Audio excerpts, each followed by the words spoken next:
boys and girls. I just wanted to give you a quick heads up of some of the things that you'll be doing for the homework tonight.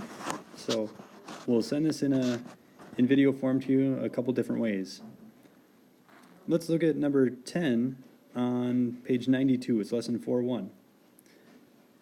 If I have 22 divided by 2, I'm forced to make that my basic fact. That's all I have. I've got 22 divided by 2. So I can think of it as multiplication. Something times 2 equals 22. And I know that answer is 11. So I figured out my basic fact. Now, if I have other questions like on number 12, and I just throw zeros into the mix, I can just throw zeros on my answer. So I see, what's my basic fact? 22 divided by 2. That equals 11. How many zeros do I see? 1, 2 zeros. So I'm going to write 2 zeros as a part of my answer. Whoops, not a decimal, comma. So basically all you're doing for these types of problems is find your basic fact and then tack on the amount of zeros that aren't a part of your basic fact.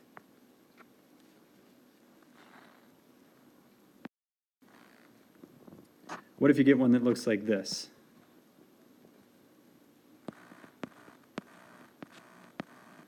$4,000 divided by 5. Again, I underline my first 2 digits. I usually get in the habit of underlining 2 digits, even if only one would work. And then I would say 40 divided by 5 is 8. And then how many digits, or how many zeros, I'm sorry, are not a part of the basic fact? In other words, which zeros are not underlined? I see 1 here, and I see 2. So I'm going to put those 2 zeros as a part of my answer. Okay, last one. How about one that looks like 63,000 divided by 7. Basic fact, 63 divided by 7 equals 9. 1, 2, 3 zeros, so we're going to go 1, 2, 3 zeros. It's just that easy if you know those basic facts. Hey boys and girls, I'm going to give you a little jump start on 4-2 homework, page 94. Number 12 looks like this, 792 divided by 4. And what we talked about in class was, we're going to underline the first 2 digits, because we want to use compatible numbers, and see if when we count by 4s, what will a good match for the 4 be? Right now, if I count by 4s, I'm not going to say 79 at any point. So if I do count by 4s, something that does work well is 80. I know that 80 works because I know in my head that 20 times 40 is 80.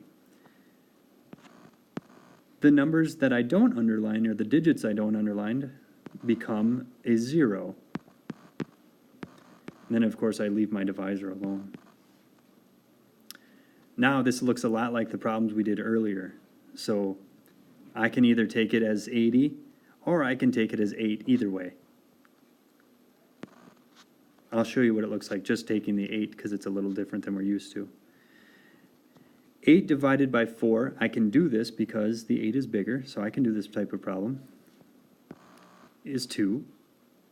And then 2 zeros are a part of my, are not part of the basic fact, I should say. So I'm going to put those 2 zeros in like that.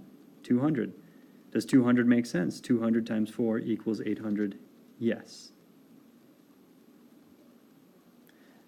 While we're at it, let's look at the next one. 518 divided by 4.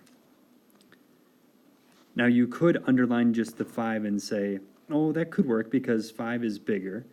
And then I could change it to 400 because 404 work well together. But I'm going to stick to my guns here and say 51 and 4 are not great together. So I'm going to change it up and say, you know what does work well together is, and you might not know this because it's kind of beyond our basic facts. 12 times 4 would be 480. But there's actually another one that works better. If I know basically what I'm doing with counting up, I could say that 520 is my best bet. And if this 480 was multiplied by 120, then 130 would work.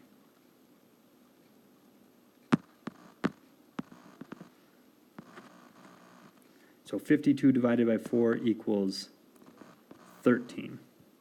How many zeros not a part of the basic fact? 1.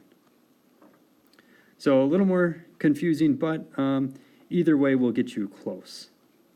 As long as you know those basic facts, and once you've kind of reached your limit, if you can use that number sense smarts to get up to the next number, then you're doing good.